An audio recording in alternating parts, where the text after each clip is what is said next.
A girl from a small town went out for a walk and disappeared without a trace. Her parents immediately panicked and called the police, but what happened next sparked outrage in their tight-knit community. This mystery remained unsolved for nearly 3 decades, and only recently did detectives uncover the truth in quite an unexpected way. Danielle Houchins was born on November 11, 1980 in Alexandria, Minnesota. Shortly after, her parents had 2 more kids, a boy and a girl. Once their youngest was born, the family decided to move to a small town called Belgrade, Montana. The quiet place was surrounded by mountains and located far from big cities, but it was a popular destination for tourists. A lot of people came there to ski or hike in the mountains, enjoying the picturesque nature. Danielle's parents chose the town mostly because they were offered jobs on the ski patrol. This was perfect for both of them since they loved spending as much time outdoors as possible. Their passion spread to their kids from a very young age, and the family was always up for an adventure. They went skiing, hiking, fishing, and took boat trips on the nearby rivers. Danielle herself got really into climbing, which was easy to get into around there. At the same time, Danielle managed to excel at school. She quickly became one of the top students and had big plans for her future.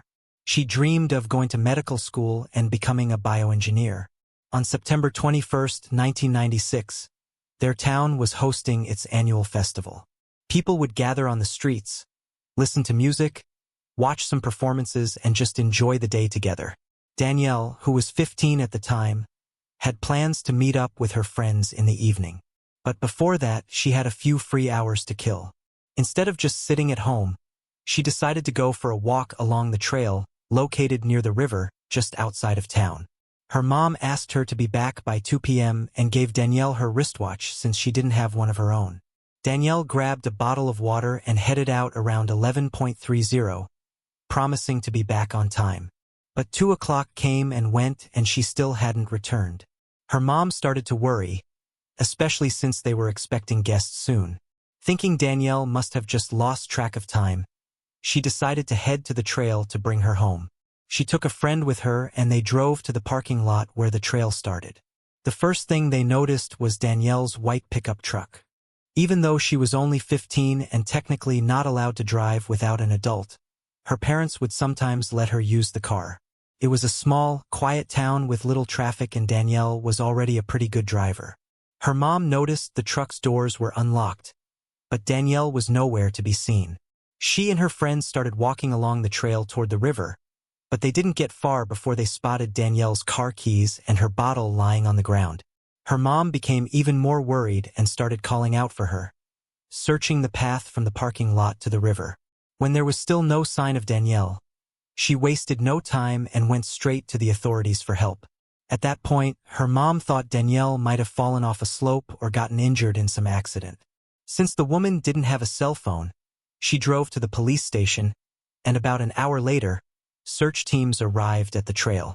The searchers combed through the trail and the surrounding woods, checking the riverbank as well, but they couldn't find any trace of Danielle. As night fell and temperatures dropped close to freezing, the rescuers decided to call off the search until morning. However, Danielle's family refused to go home.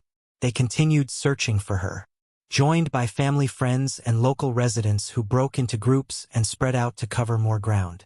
In one of those search groups was a man and his 2 sons, who were friends with Danielle's sister. They headed into the wooded area near the riverbank, using flashlights to guide their way. A few hundred yards from the parking lot, they noticed something strange in the water and went closer to check it out. Shining their lights into the river, they realized it was Danielle's body, lying near the shore in just a few feet of water. The man immediately knew she was dead and ran back to his car to notify the police. On his way to the station, however, he spotted Danielle's father and broke the devastating news to him. The police examined the scene and handed Danielle's body over to medical experts, who needed a few days to conduct a proper examination and determine the cause of death. But despite this, the sheriff quickly announced that it appeared to be an accident. There were no visible wounds or signs of foul play, so the police initially believed Danielle may have just accidentally fallen into the river and drowned. Danielle's family, devastated by the news of her death, couldn't believe it. From a young age, she had spent a lot of time outdoors, was very familiar with nature, and knew that trail along the river well. Her parents also couldn't understand how she could have drowned in such shallow water. Still, the sheriff stuck to his version and didn't launch a proper investigation. But everything changed when the medical examiners released their report. They discovered that Danielle had numerous scratches and bruises, which looked like defensive wounds. It appeared she had fought back against someone. They also noted that her underwear had been pulled down. The experts found it hard to imagine how this could have happened in the course of an accident. Moreover, they established that Danielle had been sexually assaulted and found a biological sample from an unknown male on her underwear. As for the cause of death, the examiners agreed that she had been drowned, but it seemed that someone had held her underwater. They also noticed that Danielle's watch, which should have been on her wrist, was found up near her elbow. The experts suggested that the killer might have dragged her by the arms, causing the watch to slip down as he pulled her toward the river. Despite all these findings, the medical examiners for some reason still listed the manner of death as undetermined. While they were sure Danielle had drowned, they couldn't find enough solid evidence to conclusively prove it was an intentional murder. Because of this, the police didn't launch a full investigation, maintaining that they were still uncertain about what really happened to Danielle. Even so, they did try to gather more details. When forensic experts examined Danielle's clothes, they found 4 hairs on her underwear, which also belonged to an unknown male. They believe these were arm hairs and managed to extract a partial DNA sample. However, the FBI didn't yet have a national DNA database. The only thing the experts could confirm was that the hairs and the semen found on Danielle's underwear came from the same person. The police also re-examined the area where Danielle's body was found and discovered a man's boot print in the dirt, although they weren't able to determine if it was connected to the case. Investigators questioned several potential suspects they thought might be involved, but couldn't link any of them to the crime. The problem was that the DNA sample they had was only partial, so they couldn't even compare it to the suspect's DNA. It's worth mentioning that many details of this case were kept secret, not only from the public but also from Danielle's own family. For a long time, they didn't even know that she had been sexually assaulted. From their perspective, it seemed like the police genuinely didn't have any idea what happened to Danielle. We're still trying to figure it out. Despite the sheriff's position, some police officers were puzzled that the case hadn't been reclassified as homicide and investigated accordingly. One of them was Cindy Botek, who had joined the police just a few days before Danielle's death. She's been involved in the investigation and, from the very beginning, was convinced they were dealing with a murder. However, back then she didn't have the authority to go against her superiors and launch a full-scale investigation.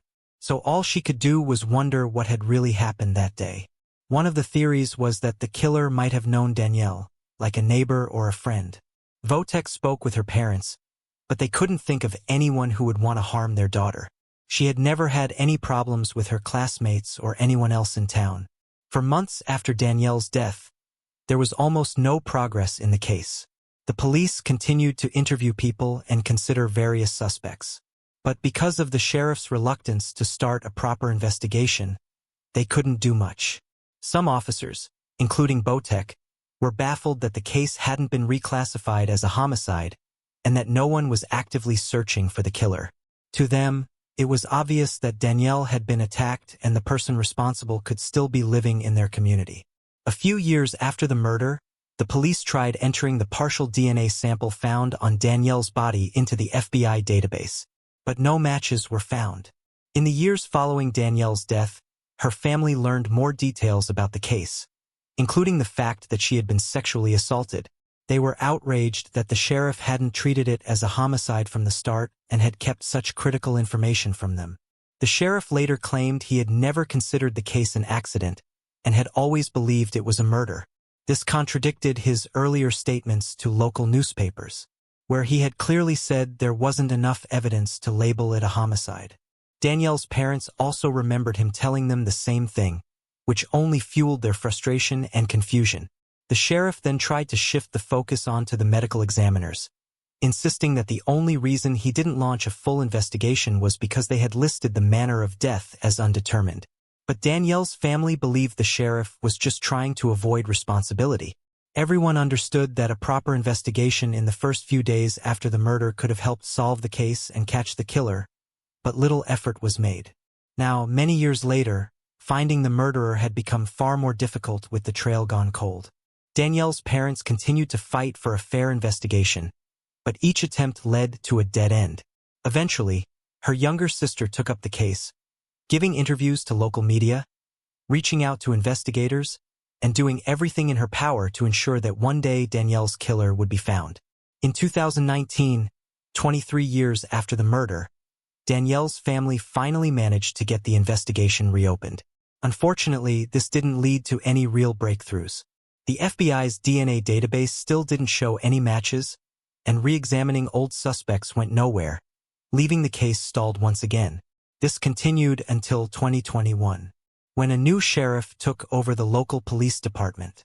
He had joined the force just days before Danielle's death, and her case had haunted him ever since. Like some of his colleagues, he had always believed it was a murder, and now he had the authority to launch a full investigation. But after so many years, he had almost no solid leads, except for the partial DNA sample from the possible perpetrator. The sheriff realized the case needed a fresh perspective, so he brought in two outside experts. One was a former investigator from California who now worked as a private detective, and the other was a DNA specialist. Together, they focused on identifying the owner of the hair and the biological material found on Danielle's underwear. First, they sent the samples to a lab in California, which had some of the most advanced DNA analysis tools, and then they waited. Around the same time, in August 2023, Danielle's case was officially reclassified as a homicide, nearly 27 years after her death. A few months later, in early 2024, experts from the lab contacted the investigators, saying they hadn't gotten closer to identifying the owner of the DNA.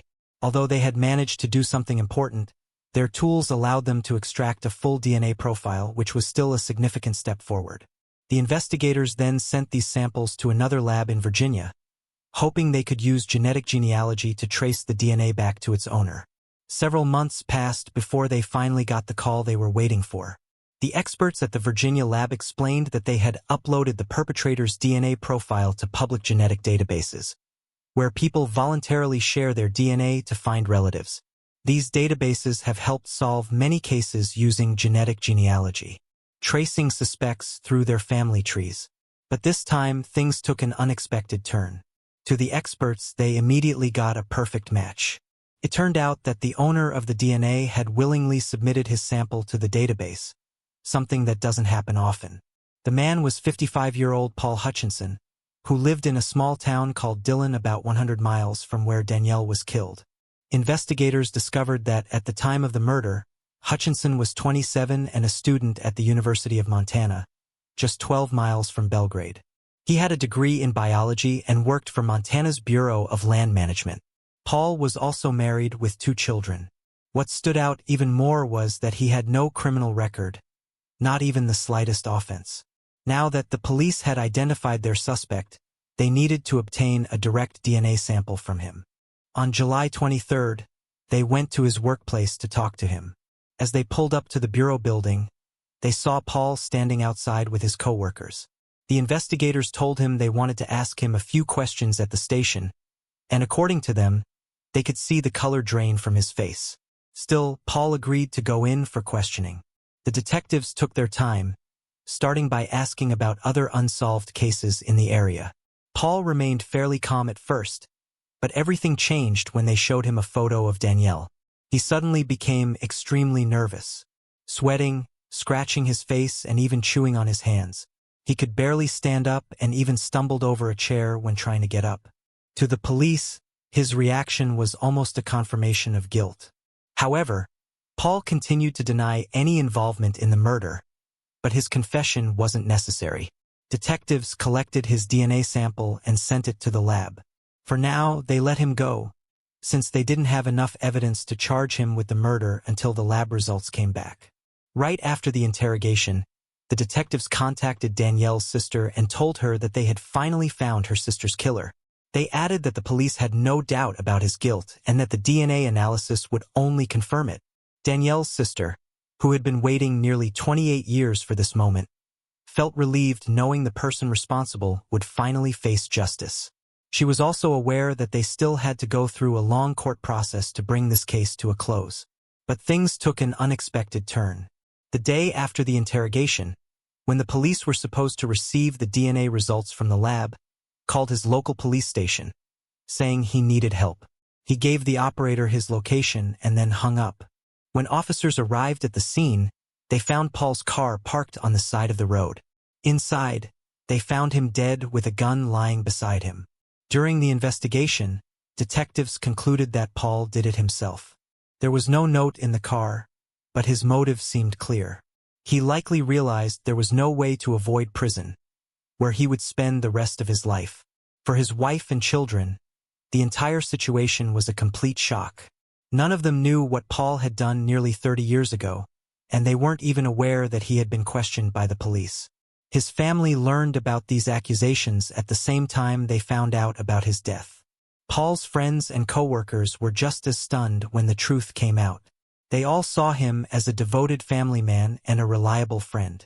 Despite the shock to those who knew him, detectives had no doubt that Paul was responsible for Danielle's murder.